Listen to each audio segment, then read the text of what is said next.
Hello friends, welcome back to Anveshana channel. आज हम लोग पढ़ेंगे हिंदी भाषा का इतिहास से अपभ्रंश भाषा का विकास एवं विशेषताएं। ठीक है, आज हम लोग अपभ्रंश भाषा के बारे में विस्तार से चर्चा करेंगे।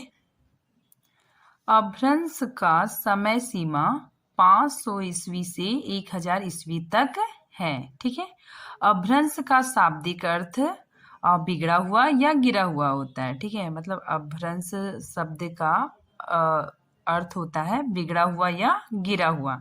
ठीक है, इसके अन्य नाम भी होते हैं। ठीक है, अपभ्रंश शब्द के बहुत सारे नाम होते हैं। ठीक है, जैसे अवहंस, विभट, ग्रामीण भाषा, देसी भाषा, अभिरो, अभिरोक्ति, अवहट, ठीक है, अवहत, पर मंजरी, औहत, ये सारे शब्द अपभ्रंश के ही नाम हैं। ठीक है, ये सब नाम से भी अपभ्रंश को जाना जाता है। आगे देखिए, विक्रमोर्वशीय में कालिदास जी ने निम्न अधम पात्रों के द्वारा प्रयोग की जाने वाली भाषा को अपभ्रंश कहा है। ठीक है, यहाँ पे बताया जा रहा है कि कालिदास के नाटकों में जो निम्न वर्ग के पात्र हुआ करते थे। ठीक है, मतलब कालिदास जो रचनाएं लिखते थे, ठीक है, उनके नाटकों में जो निम्न वर्ग के पात्र होते थे उनकी भाषा आम जनमानस की भाषा होती थी। ठीक है, और वही भाषा अपभ्रंश होती थी। ठीक, तो इसमें बताया जा रहा है कि देखिए, कालिदास के नाटकों में जो निम्न वर्ग के पात्र होते थे उनकी भाषा अपभ्रंश होती थी। ठीक है, अब हम लोग देखेंगे अपभ्रंश शब्द का सर्वप्रथम प्रयोग किसने किया। ठीक है, आचार्यों के बारे में हम लोग जानेंगे। ठीक है, पहला देखिए, आचार्य ब्याडी ने इसका सर्वप्रथम प्रयोग किया था। ठीक है, तो आचार्य ब्याडी उसके बाद पतंजलि के द्वारा किया गया था। ठीक है, ये शब्द का प्रयोग किया था सर्वप्रथम। ठीक है, आगे देखिए, अपभ्रंश शब्द का सर्वप्रथम प्रयोग पतंजलि ने अपनी रचना महाभाष्य में किया था। ये बहुत इंपॉर्टेंट है कि अपभ्रंश शब्द का सर्वप्रथम प्रयोग पतंजलि ने अपनी रचना महाभाष्य में किया था। ठीक है, और एक इम्पॉर्टेंट चीज देखिए कि अपभ्रंश के सबसे प्राचीन उदाहरण भरत मुनि के नाटक शास्त्र में मिले हैं। ठीक है, मतलब अपभ्रंश का उदाहरण सबसे पहले कहाँ पे मिला है? भरत मुनि के नाटक शास्त्र में मिला है। ठीक है, इसीलिए यहाँ पे कि अपभ्रंश के सबसे प्राचीन उदाहरण भरत मुनि के नाटक शास्त्र में मिले हैं, जिसमें अपभ्रंश को विभष्ट कहा गया है। ठीक है, आगे देखिए, अवहट अपभ्रंश का ही परिवर्तित रूप है। परिवर्तित मतलब बदला हुआ। ठीक है, अवहट जो अवहट है भाषा अवहट है वो अपभ्रंश का ही बदला हुआ रूप है। ठीक है, अपभ्रंश को अवहट नाम ज्योतिश्वर ठाकुर ने अपने ग्रंथ वर्ण रत्नाकर में दिया है। ठीक है, तो इसमें बताया जा रहा है कि अपभ्रंश को अवहट नाम सर्वप्रथम किसने दिया है? ज्योतिश्वर ठाकुर ने।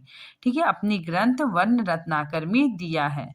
और एक इम्पॉर्टेंट चीज है कि आचार्य किशोरीदास वाजपेयी ने अपभ्रंश को अड़ा अड़ा भाषा कहा है। महाकवि कालिदास विक्रमोर्वशीयम के चतुर अंक अपभ्रंश के कुछ छंद मिले हैं। ठीक है, मतलब अपभ्रंश के कुछ छंद इनकी रचना विक्रमोर्वशीयम में मिला है। ठीक है, 6ठी सदी से अपभ्रंश की भाषा शुरू हुई। ठीक है, मतलब 6ठी शताब्दी से अपभ्रंश भाषा की शुरुआत हुई। नेक्स्ट देखिए, प्राकृत और आधुनिक भारतीय भाषाओं के बीच की कड़ी माना जाता है। ठीक है, अपभ्रंश प्राकृत और आधुनिक भारतीय भाषाओं के बीच की कड़ी मानी जाती है। आगे देखिए, भर्तृहरि संस्कारहीन शब्द को अपभ्रंश कहा है। ठीक है, आचार्य जो भर्तृहरि जी है वो संस्कारहीन शब्द को अपभ्रंश को संस्कारहीन शब्द कहा है। ठीक है, आचार्य दंडी ने इसे अभीरों की भाषा कहा है। आगे देखिए, विद्वानों द्वारा अपभ्रंश के लिए प्रयुक्त शब्द। ठीक है, मतलब विद्वान अपभ्रंश को किन किन नामों से पुकारते हैं उस चीज का यहाँ पे बताया गया है। देखिए, आचार्य दंडी ने अभ्रंश को अभीरों की भाषा कहा है। ठीक है, भरत मुनि अभीरोक्ति, ठीक है, भरत मुनि ने अभ्रंश को अभीरोक्ति कहा है। ठीक है, वाग भट्ट और हेमचंद्र जी ने अभ्रंश को ग्राम भाषा कहा है। ठीक है, किथ ने अभ्रंश का संबंध अभीरों तथा गुजारों से माना है। ठीक है, आगे देखिए, वाक्य पद्यम में भर्तहरि ने बताया है कि सर्वप्रथम ब्याडी ने संस्कृत के मानक शब्दों से भिन्न संस्कार, च्युत, भ्रष्ट और अशुद्ध शब्दों को अभ्रंश कहा है। ठीक है, ब्याडी की पुस्तक लक्ष्य श्लोकानात्मक ग्रंथ अनुपस्थित है। ठीक है, मतलब ब्याडी द्वारा लिखा गया जो पुस्तक है लक्ष्य श्लोकानात्मक, वो क्या है, अभी उपलब्ध नहीं है। पतंजलि के महाभाष्य में अभ्रंश का प्रमाणिक प्रयोग हुआ है। ठीक है, क्वेश्चन आता है कि पतंजलि में मतलब अभ्रंश का प्रयोग कहाँ हुआ है, तो महाभाष्य में।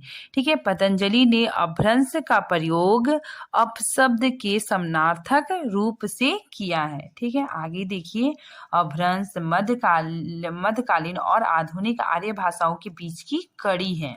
भाषा के अर्थ में इसका प्रयोग 6ठी शताब्दी से होने लगा है। ठीक है, 6ठी सदी से होने लगा था। आचार्य रामचंद्र शुक्ल के अनुसार अभ्रंश नाम पहले पहल, ठीक है, अभ्रंश नाम पहले पहल बल्भी के राजा धारसेन द्वितीय के शिलालेख में मिलता है। ठीक है, जिसमें उसने अपने पिता गुहसेन, ठीक है, गुहसेन कब समय बताया जा रहा है, विक्रमी संवत 650 से पहले, ठीक है, को संस्कृत, प्राकृत और अभ्रंश तीनों का कवि कहा है। ठीक है, तो यहाँ यही बताया जा रहा है कि जो बल्भी के राजा हैं, ठीक है, धारसेन द्वितीय के शिलालेख में मिलता है। ठीक है, अभ्रंश का प्रयोग मतलब अभ्रंश का प्रयोग मिलता है। ठीक है, कहाँ पे मिलता है, धारसेन द्वितीय के शिलालेख में मिलता है। ठीक है, और अपने पिता गुहसेन को सबसे पहले कवि माना है। ठीक है, संस्कृत,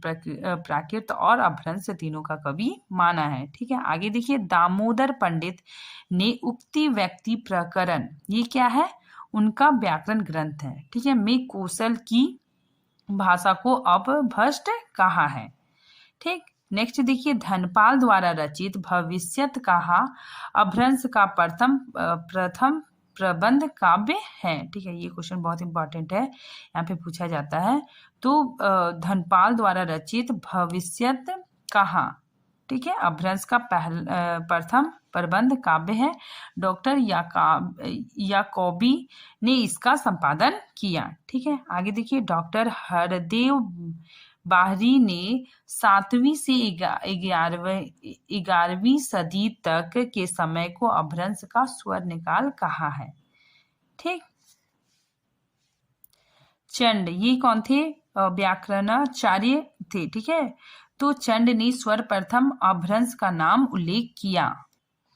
डॉक्टर उदय नारायण तिवारी और भोलानाथ तिवारी के अनुसार अभ्रंश शब्द का भाषा के अर्थ में प्रयोग सर्वप्रथम किसने किया, चंड ने अपने ग्रंथ प्राकृत लक्ष्य में किया। ठीक है, 6ठी सदी में। और चंड नामक रचनाकार प्राकृत लक्ष्य ग्रंथ में अभ्रंश शब्द का सर्वप्रथम प्रयोग किया। आगे देखिए, रुद्रट ने काव्यालंकार में जिन 6 भाषाओं का उल्लेख किया उसमें अभ्रंश भी है। आगे देखिए, धीरेन्द्र वर्मा ने इसे 5 भागों में बांटा है। ठीक है, धीरेन्द्र वर्मा ने यह भी माना है कि प्रत्येक प्राकृत की एक अभ्रंश रही होगी। ठीक है, इसी दृष्टि से वे अभ्रंश की 5 स्थिति स्वीकार करती है। ठीक है, आगे देखिए, सौरसेनी प्राकृत को उन्होंने सौरसेनी अभ्रंश माना है। पैसाची प्राकृत को पैसाची अभ्रंश माना है। मागधी प्राकृत को मागधी अभ्रंश माना है। फिर अर्ध मागधी को अर्ध अभ्रंश कहा है और महाराष्ट्री प्राकृत को महाराष्ट्री अभ्रंश कहा है। आगे देखिए, विभिन्न विद्वानों के अनुसार अभ्रंश के भेद। ठीक है, अब हम लोग अभ्रंश के भेद देखते हैं। ठीक है, सबसे इम्पोर्टेंट है मार्कंडे जी। ठीक है, इन्होंने अभ्रंश के 3 भेद बताए। ठीक है, कौन कौन? नागर, ब्राचड़ और उपनागर। नागर क्या है? ये गुजरात की बोली है। ठीक है, ब्राचड़ सिंधु की बोली है और उपनागर राजस्थान की बोली है। ठीक है, अब हम लोग आगे देखते हैं। इधर है विद्वान और इधर है अभ्रंश के भेद। ठीक है, सबसे पहले देखते हैं नामी साधु। इन्होंने अभ्रंश के 3 भेद बताए, उपनागर, आभीर और ग्राम्य। फिर मार्कंडे जी ये भी अभ्रंश के 3 भेद बताते हैं, नागर, उपनागर और ब्राचड़। ठीक है ना। याकोबी जी ये 4 भेद बताते हैं। ठीक है, पूर्वी, पश्चिमी, दक्षिणी और उत्तरी। तगारे जी अभ्रंश के 3 भेद मानते हैं, पूर्वी, पश्चिमी और दक्षिणी। ठीक है, फिर है नामवर सिंह, 2 भेद मानते हैं, पूर्वी और पश्चिमी। ठीक है, अब हम लोग देखते हैं अभ्रंश की ध्वनियाँ। ठीक है, अभ्रंश की टोटल 40 ध्वनियाँ होती है। ठीक है, स्वर 10 होते हैं। हर स्वर कौन कौन होता है? आ, ई, उ, ए में मतलब बिंदी नहीं है, सिर्फ चांद बना हुआ है। ठीक है, फिर ओ है। ठीक है, फिर दीर्घ स्वर हो गया। ठीक है, बड़ा, बड़ी ई, बड़ा ऊ, ए, औ। ठीक है, तो ये टोटल को कितने हो गए? 10 स्वर हो गए। ठीक है, व्यंजन कितना है? 30 है। ठीक है, क, ख, ग, घ, अंगा इसमें शामिल नहीं किया गया है। फिर च, छ, ज, झ। ठीक है, फिर यहाँ इसमें शामिल नहीं किया गया। फिर त, थ, द, ध, न। फिर प, फ, ब, भ, म, य, र, ल, व, तालव्य श, मूर्धन्य श और हा। बस इतने ही। ठीक है, तो इनके व्यंजन कितने हो गए? 30। ठीक है, अब हम लोग देखेंगे अभ्रंश की कुछ विशेषताएं। ठीक है, देखिए यहाँ पे पहले स्वरों की संख्या कितनी है? 10 है। ठीक है, और अभ्रंश को उकार बहुला भाषा कहा जाता है। ठीक है, मतलब इसमें उ की उ उच्चारण वाले शब्द ज्यादा पाए जाते हैं। ठीक है, ऐसे यहाँ पे एग्जाम्पल देखिए, उकार बहुला, जैसे यहाँ पे हऊ है तो हिंदी में हम लोग क्या बोलते हैं? हम। तो इसमें उ आ रहा है। ठीक है, तुम्हू भी आ रहा है, तो इसमें भी उ की मात्रा लगी हुई है। ठीक है, तो इसको हिंदी में हम तुम बोलेंगे। ठीक है, फिर तू देखिए, तू में भी ऊ है। ठीक है, तो इसको हिंदी में तुम बोलेंगे। और तुसु में भी देखिए ऊ की मात्रा है, तो इसमें क्या हो जा रहा? उस। तो इसीलिए यहाँ पे बताया जा रहा है कि अभ्रंश को उकार बहुला भाषा कहा जाता है। और अभ्रंश में 2 वचन होते, एक वचन और बहुवचन। आगे देखिए, अभ्रंश वियोगात्मक हो रही है। ठीक है, अर्थात अभ्रंश में विभक्तियों के स्थान पर स्वतंत्र प्रसंगों का प्रयोग होने लगा था। ठीक है, औहट अभ्रंश का ही परिवर्तित मतलब अभ्रंश का ही बदला हुआ रूप है। ठीक है, अब देखिए री स्वर बिगड़कर क्रमशः कई तरह के परिवर्तन इसमें देखे गए हैं। ठीक है, चलिए अब हम लोग देखते हैं कि री कैसे परिवर्तित होता है। ठीक है ना। अब देखिए री का आ। ठीक है, यहाँ पे कृष्ण लिखा हुआ है। ठीक है, तो इसमें जो इसमें आ लग गया। ठीक है, तो ये चेंज हो गया। यहाँ पे देखिए कृष्णा, तो क में री की मात्रा लगा हुआ है। ठीक है, तो वो क्या हो गया? आ में चेंज हो गया। ठीक है, वो का मतलब पूरा लिखा गया। ठीक है, उसी तरह देखिए तृण में भी देखिए त के नीचे री की मात्रा लगा हुआ है और वो मतलब डायरेक्ट त लिखा गया, त न। ठीक है, तो ऐसे मतलब री चेंज हो गया। ठीक है, फिर देखिए री का ई में चेंज हो गया। जैसे मृग, माँ के नीचे देखिए री की मात्रा है। ठीक है, तो वो क्या हो गया? वो छोटी ई में बदल गया। यहाँ पे देखिए माँ में देखिए छोटी सॉरी इसमें री की मात्रा है। ठीक है, तो इसमें क्या हो जा रहा है? इसमें माँ पूरा है और छोटी की मात्रा लग जा रही है। ठीक है, उसी तरह यहाँ पे तृण है, इसमें भी देखिए री है। ठीक है, तो री चेंज हो जा रहा है छोटी में। ठीक है, तो यहाँ पे इसीलिए लिखा हुआ है री का ई। अब देखते हैं री का ऊ में कैसे चेंज हो रहा है? जैसे मृत, तो इसमें क्या है? री की मात्रा है। ठीक है, तो इसमें ऊ लग गया, तो यह माँ की जगह पे क्या हो गया? छोटा ऊ हो गया। ठीक है, तो मृत का क्या बन गया? म्यू। ठीक है, आगे उसी तरह यहाँ पे देखिए माँ में भी इसमें री था, तो ये क्या हो गया? छोटा ऊ में चेंज हो गया। ठीक है, आगे देखिए री का ए में चेंज हो जाना। ठीक है, जैसे देखिए गिरी में क्या हो जा रहा है? यहाँ पे री लिखा हुआ है। ठीक है, तो री को क्या कर रहे हैं हम? इसमें ए की मात्रा में चेंज हो जा रहा है, तो ये क्या बन गया? गेह। ठीक है, उसी तरह देखिए री यहाँ पे री का री में चेंज हो जा रहा है। ठीक है, जैसे यहाँ पे देखिए ऋषि लिखा हुआ है ऋषि, ठीक है। तो ऋषि को देखिए यहाँ पे ऐसे री, सिंपल री में ऐसे भी चेंज हो जाता है। ठीक है, जैसे रीन, रीन में हम लोग क्या ऐसे र लिखे, उसके बाद फिर ऐसा री में चेंज हो जा रहा है। आगे देखिए, री ध्वनि लेखन में थी लेकिन उच्चारण में नहीं थी। ठीक है, आगे देखिए, तत्सम शब्दों के बजाय तद्भव शब्दों का ज्यादा प्रयोग होता था। ठीक है, मतलब अपभ्रंश में तद्भव की बहुलता पाई जाती है। ठीक है, अपभ्रंश के तद्भव शब्दों को हिंदी ने ग्रहण किया। ठीक है, मतलब अपभ्रंश में जो तद्भव शब्द है, ठीक है, उसे मतलब तद्भव शब्दों को हिंदी ने ग्रहण कर लिया। ठीक है, मतलब ये शब्द हिंदी में आ गए। अब हम लोग पढ़ेंगे अपभ्रंश के क्षेत्रीय रूप एवं भाषाओं अपभ्रंश। ठीक है, मतलब इसके क्षेत्रीय रूप पढ़ेंगे और इसके भाषाएं पढ़ेंगे। ठीक है, एक तरफ है अपभ्रंश के है और इसमें क्या है, एक तरफ उपभाषाएं हैं। ठीक है, जैसे देखिए सौर सैनी, सौर सैनी के अंतर्गत कौन कौन भाषाएं आ जाएंगी, पश्चिमी हिंदी, राजस्थानी और गुजराती। ठीक है, नेक्स्ट देखिए कैकई, इसमें लहदा आ जाएगा। ठीक है, टक्का, ठीक है, तो इसमें पंजाबी आ जाएगा।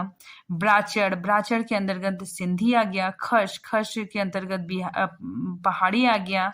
महाराष्ट्री, महाराष्ट्री के अंदर मराठी आ गया। अर्धमागधी के अंतर्गत पूर्वी हिंदी आ गया और मागधी के अंतर्गत बिहारी, उड़िया, बंगला और असमिया आ गया। ठीक है, अब हम लोग देखेंगे अपभ्रंश में रचित साहित्य। ठीक है, एक तरफ कृति का नाम है और एक तरफ कृतिकार के नाम है। ठीक है, पहला देखिए श्रवकाचार्य, किसने लिखा है, देवसेन ने। ठीक है, नेक्स्ट देखिए ओम चरु, रिठो नेमी चरु और स्वयंभू छंद।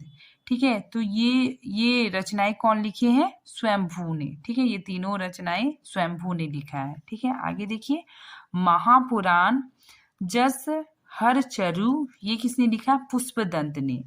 भविष्यत कहा, ये धनपाल जी ने लिखा है। ठीक है, संदेश राष्ट्रक, ये बहुत इंपॉर्टेंट है। संदेश राष्ट्रक किसने लिखा है, अब्दुल रहमान ने। ठीक है, पाहुर दोहा, पाहुर दोहा किसने लिखा है, राम सिंह ने।